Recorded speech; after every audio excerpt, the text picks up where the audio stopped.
Oh, yeah. Ladies and gentlemen, stand to your feet and make noise for Gresh Unleashed! Let's go! When the club go around here, I'm a cactus. Bang, bang, gang, I don't owe you jack. When I'm in the ring, it's just me and my best friends. OC cutting no slack. Hollywood Miz, you can put me on the A-list. Gresh Unleashed, better put it on your playlist. Me and my fam be ballin' like the Bruce. Fight night, baby, hard hitting like Sheamus. Family first, yes, bloodline business. Winning all the gold, look at how they witness. I was taught to be the greatest. 1,000 days I'm running, check out the book of Guinness. Coolin' with the baddies in the baddie section. Guarantee you they ain't jaded. Hero, you baby face, I ain't feeling your gimmick. The fans think it's overrated. Brock Lesnar on the beast. Eat, sleep, flex, and repeat. Whole new swag with a price on the tag. Coming live from the west to the east. Better recognize on the mouthpiece. See the power level gotta increase. Bringing content on a daily. Feeling like Gresh Unleashed. Greetings and salutations, ladies and gentlemen, boys and girls, non-binary pals, baby mamas, baby daddies, and everybody in between. Welcome back to the Gresh Unleashed podcast. This is a bonus edition of this podcast. This is the Deadlock, the NXT Deadlock. Is that the name of it? Yes, that is. It is the NXT Deadlock post show. For those of you who don't know, but now you know, it is your boy, the voice that does the most, the purveyor of mischief, yours truly.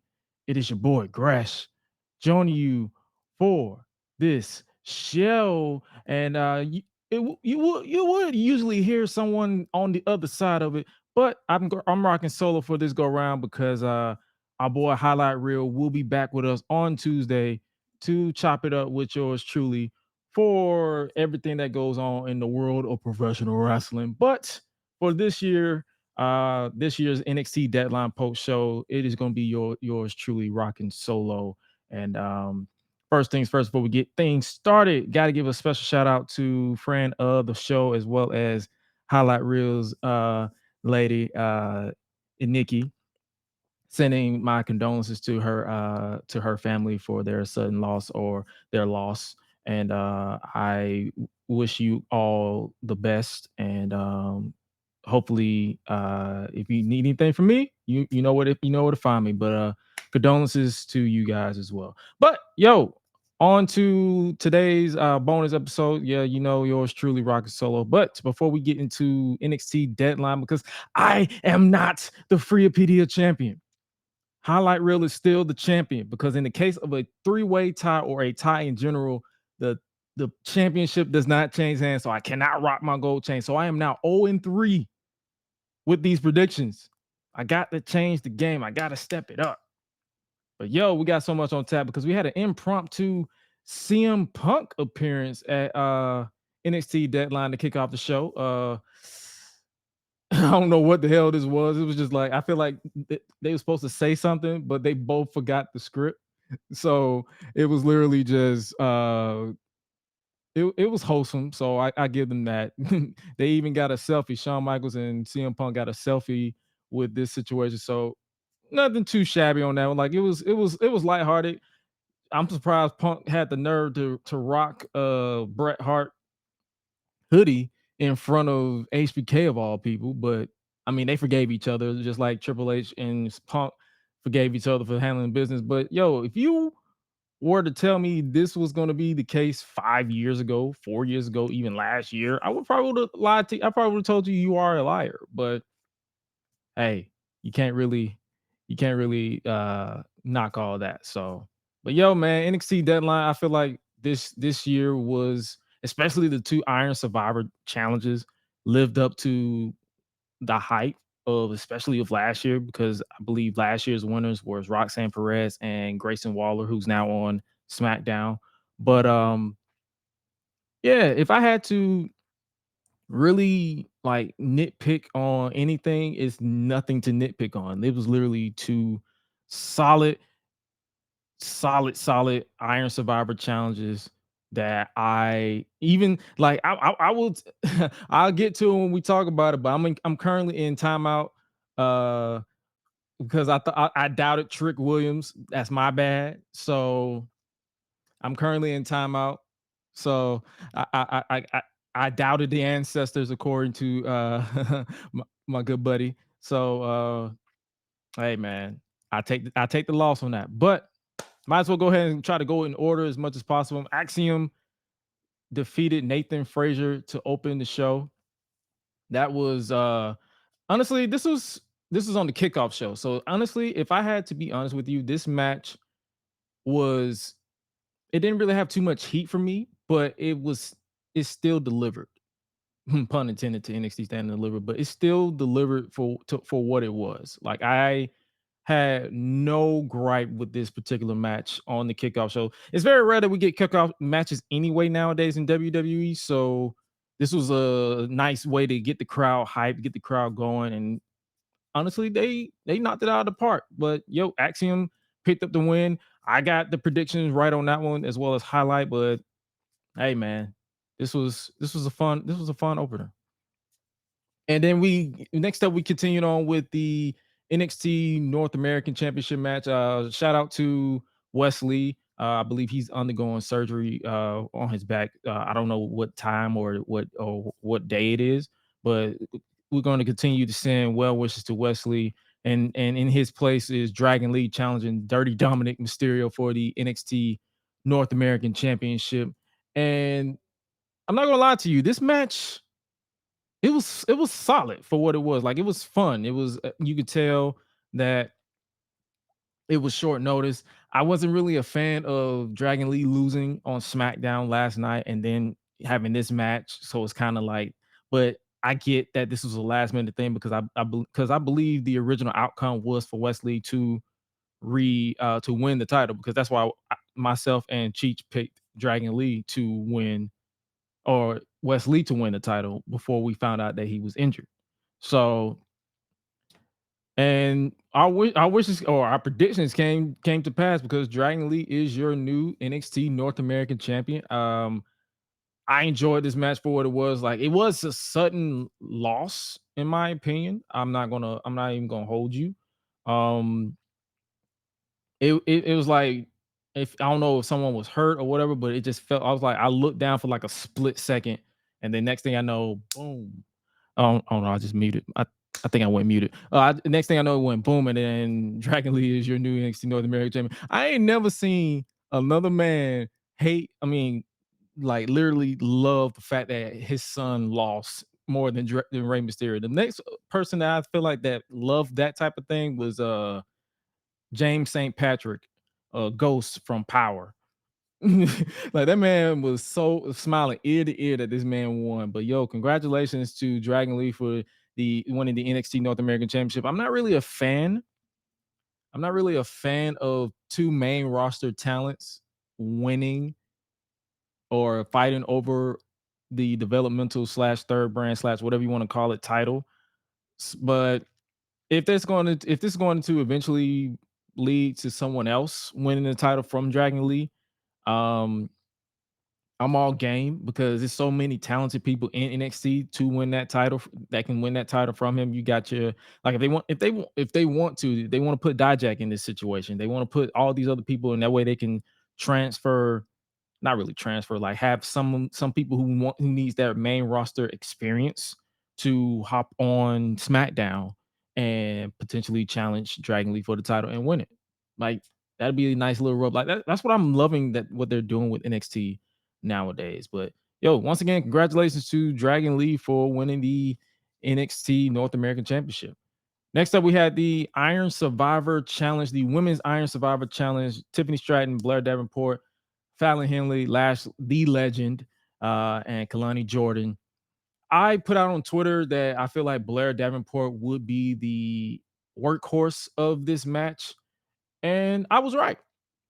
But I am not going to sit here and act like nobody in this match didn't carry their own. Like they literally carried their weight, in my humble opinion. Like every single person in this match did not stand out like a sore thumb. They did not look out of place. Like you had Kalani, she was there pretty much in the spot where like, thank you for your hard work.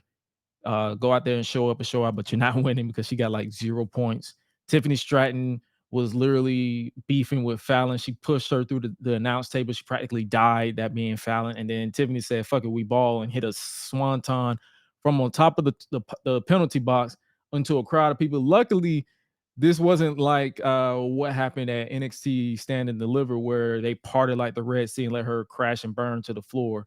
It was a fun situation right there. And then obviously, like once again, shout out to Lash the Legend. She came in, showed up, showed out, and she stacked him and pinned him tribal chief style. We here at the Gresh Unleashed podcast acknowledge Lash Legend. That's all I'm saying. And then obviously Blair Davenport picked up the win, basically out surviving everybody, and she got the most points, and she is now the number one contender for the NXT Women's Championship at NXT New Year's Evil.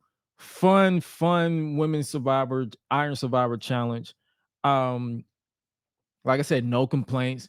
And obviously, Lyra Valkyria came out to confront him because that's what they're going to do. And then obviously after this, surprise, Core Jade made her impromptu return to NXT. I know she quit a couple of months ago in kayfabe, but now she's back.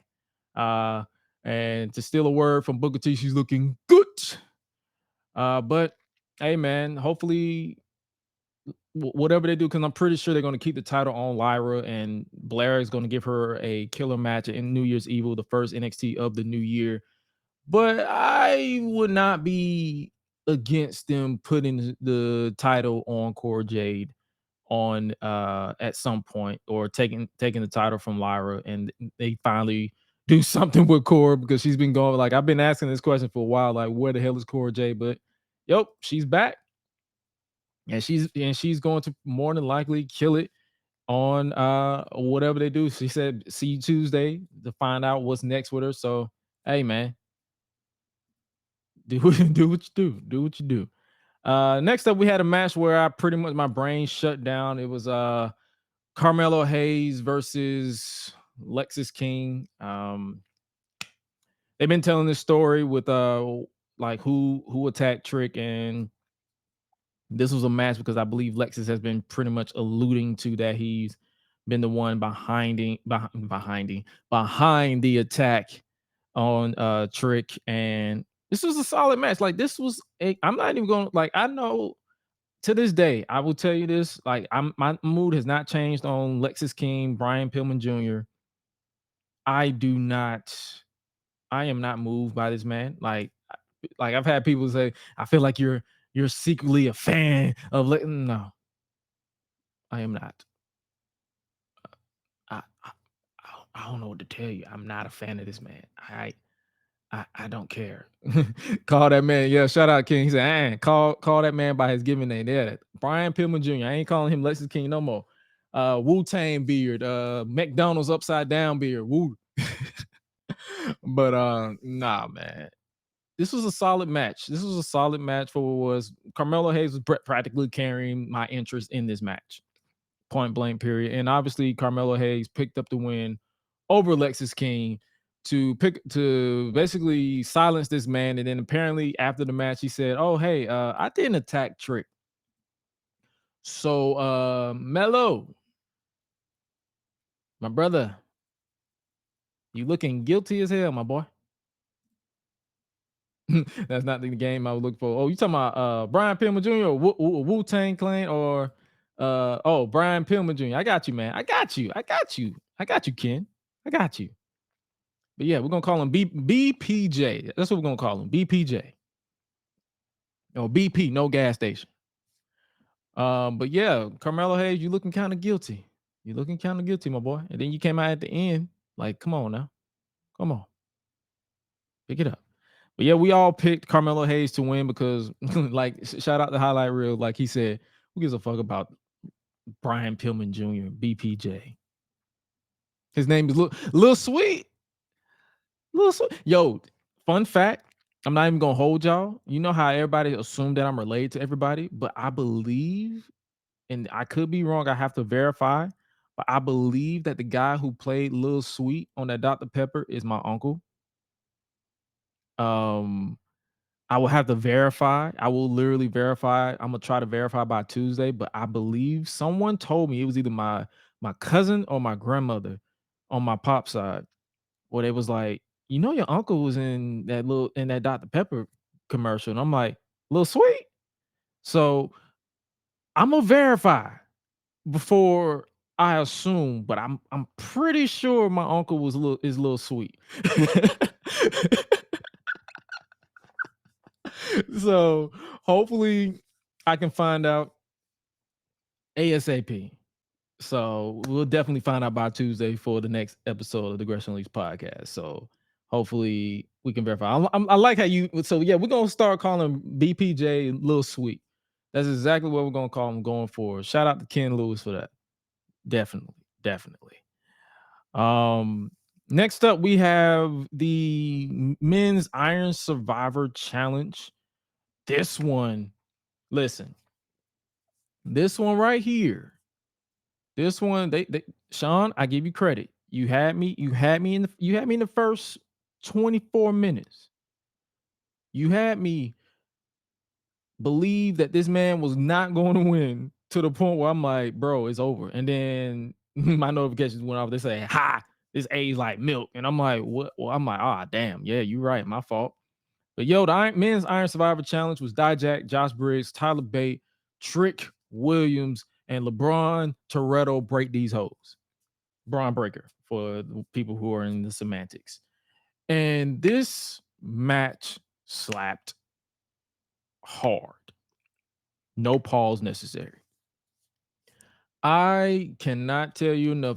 Like the way that this was booked and the way that they delivered on this was crazy. Like everybody not named Trick Williams blew a 4-1. That's the thing. They had a 4-0 lead. This man had no points.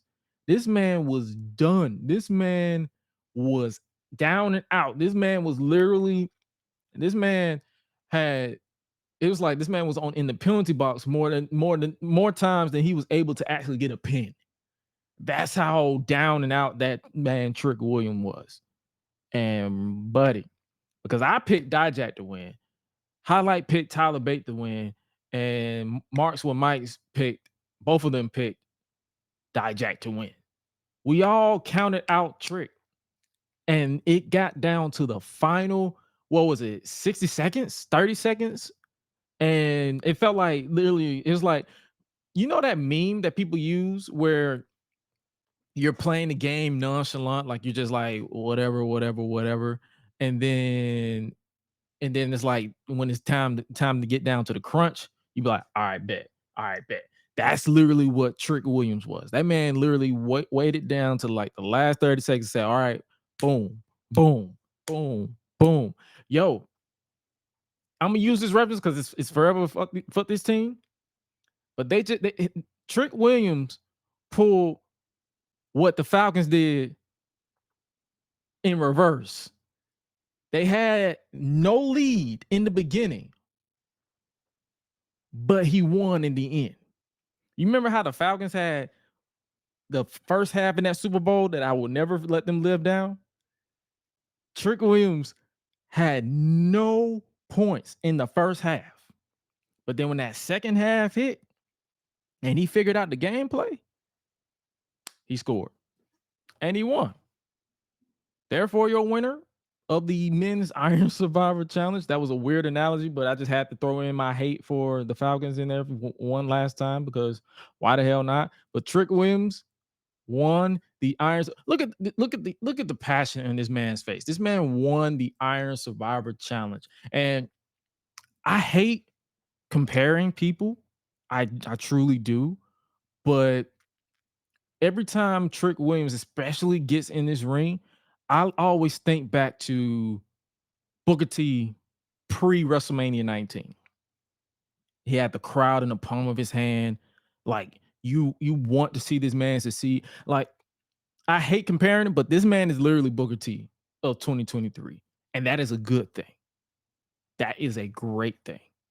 And it's like I believe WWE has this opportunity to make this man like one of their biggest baby faces of all time if they play their cards right. I'm not saying skyrocket this man to the top. I'm not saying like push this man to the point where people are going to be like you're going to be tired of seeing him. I'm talking about like they have this opportunity to have this genuine, authentic individual show up and show out every time they put the ball in his hand. That's what they got in Trick Williams. I saw someone say that Trick Williams is what Montez Ford should be if they decide to go solo. Maybe, perhaps. But I'm telling you this right now. I am living for this version of Trick Williams and Trick Williams showing up and showing out any way they know how. What up? What up? What up? What up? What up? What up? What up, Erebus? He said, beautiful take on that because Trick goated in my book right now. That's what I'm saying. Like Trick Williams is literally someone who is just like he went from being Carmelo Hayes' sidekick, as most people try to write him off as, and a lot of people dismissed him as like, he's not ready, this, that, and the third. And it's like, I understand a lot of people want everybody to be work rate ready, but Trick has this thing about him where he doesn't have to do a million moves a mile an hour and none of that stuff. If he is genuinely over and authentic with the crowd, just as like, I want this man to succeed, then you have something in that you can literally go full balls to the wall with. And that man right there, Trick Williams, is the guy that you can literally strap a rocket to. But I'm not saying push him to the moon, like to the point where he, like I said, you're going to get exhausted with him. But I'm talking about like literally let him continue whatever you're doing right now. Let that continue going forward. But yeah, man, it's official. It'll be Trick Williams challenging for the NXT North American. He already won that. He never got a rematch though, by the way. But neither here nor there. But he will officially challenge for the NXT Championship at New Year's Evil. What a match! What a match! And I'm not gonna lie to you. I honestly thought this was the end. I honestly thought this was the end of the show. Like my brain was like, "Oh, this is the main event," and it was like, "No, it's two more matches left." That's my bad. Savage Manu 92 said on YouTube, "Now Montez should be where Jey Uso is in his solo career." Perhaps that could work, but I'm just saying, like I just saw that and I was like, I wouldn't put 100% it like that because so far I don't know what they're doing with the Street Profits and Bobby Lashley and them, but if they do decide to go balls to the wall with Montez Ford going solo, he can definitely be up there with Jey Usos being over with the crowd or Trick Williams. Like he's that talented as well. It's like that's the beauty behind this. There's so many talented individuals in that company that all they have to do is just not fuck it up. That's it. Like same with AEW, like it doesn't or Impact or in wrestling in general. You have so many talented people in these companies. All you have to do as a booker is just not fuck it up. That's it. Next up, we had the steel cage match. It was Roxanne Perez versus Kiana James. And I'm not gonna hold you. I enjoyed this match for what it was, but it wasn't the best match on the card. Now, hear me out before stands or whatever try to chew me up. It was not the best match on the card because of where it was placed, in my opinion. Like you could tell they was kind of intimidated by the steel cage a little bit. I don't know what was going on. Like you could tell they was like not prancing around, but like you could tell they was trying not to hurt each other. Like I don't know what it was. It felt like it was missing something a little bit to the point where I could have been exhausted from 9 to 10. I was exhausted from the Iron Survivor challenge because Trick, that literally was just like a lot of stuff just happened within the span of like 10 seconds. So I appreciate that. And other than that, yeah, I felt like the steel cage it didn't really hit as much. I'm not finna sit here and bash the women like I'm saying, like it was fine for what it was, but it just didn't really hit as much. And obviously, Kiana James picked up the win over Roxanne Perez thanks to Izzy Dane, I believe. I didn't know who the hell this was when they first. I was like, who is this? But I believe I believe she was on NXT Tuesday, but it was so like that's the thing about NXT. It was so quick that you don't really have time to process sometimes. But Yeah, she cost Roxanne Perez by smashing the steel cage in her face, and Kiana picked up the win. Yeah, that's what I'm saying. Rox looked great. The match itself was fine. It felt like something was missing, or like if they would have, in my opinion, if they would have put it like with a falls count anywhere match or something like that, then maybe perhaps it would have worked with me a little bit, because I felt like they was a little confined in the cage and nothing was really clicking. And that is perfectly fine. I'm not bashing it. I'm not saying, oh, this shit was trash or whatever. I'm just saying, I'm just giving my honest opinion. I'm just being honest here. It wasn't really hitting like I hope, if that makes sense. But like I said, it was fine for what it was. Kiana James has a new, I guess you could say, muscle or protege or whatever they want to do with this. I'm interested. Like, that's the thing about it. It's like nothing on this card makes me not any less interested. Everything was fine for what it was. And then we had the main event. Baron Corbin challenging Ilja Dragunov, the Dragon of NXT, for the NXT Championship.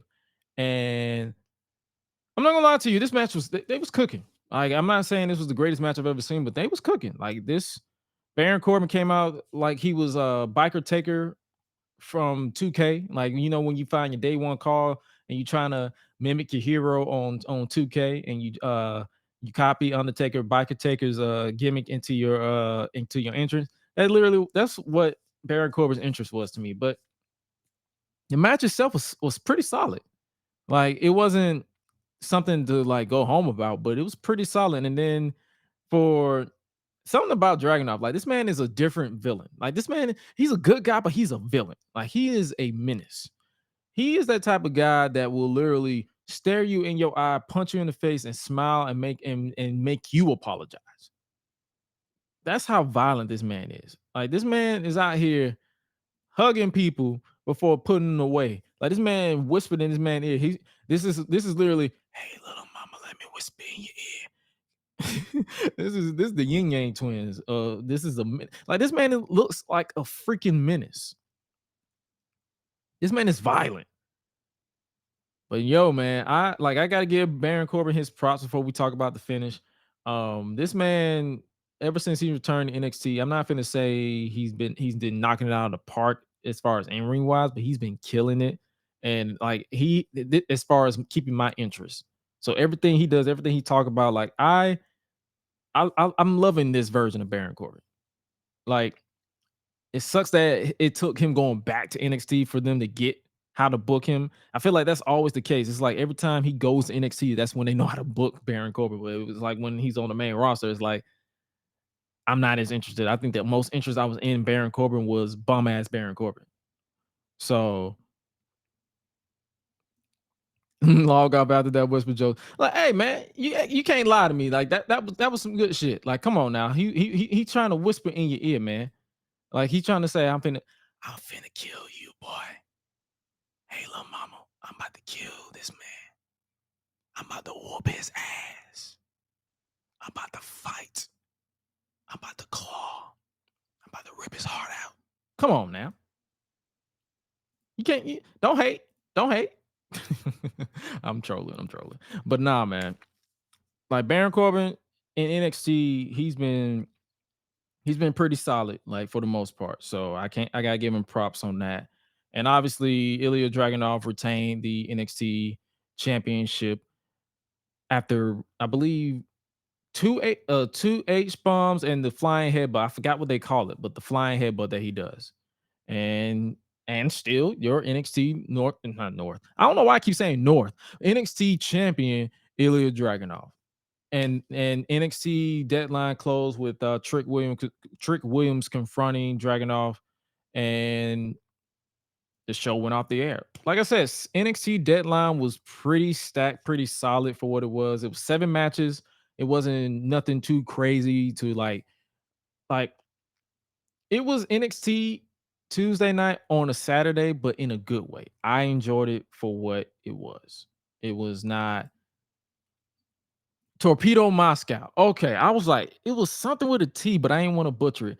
Appreciate you getting like Ken. Ken is my impromptu co-host for the night because he's been keeping me in check with that. So yo, shout out to him.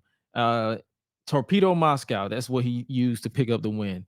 But yeah, man, NXT Deadline was solid for us. Like if you didn't check it out, make sure you guys check it out. I know I got to check out Collision for next week's show because the Continental Classic is continuing on there. I also got to check out Final Resolution. They went so much wrestling went on tonight. Like that's why I understand this whole tribalistic bullshit that social media has. Like if you watch something, just enjoy wrestling. Like my timeline was filled with not Turning Point, Final Resolution or Collision or Deadline. Like it was a fun time. Like if you just take your obsession with being right out of the equation, you'll enjoy wrestling for what it was. But yo, NXT Deadline was solid for what it was. Hopefully you guys enjoyed this brief post show.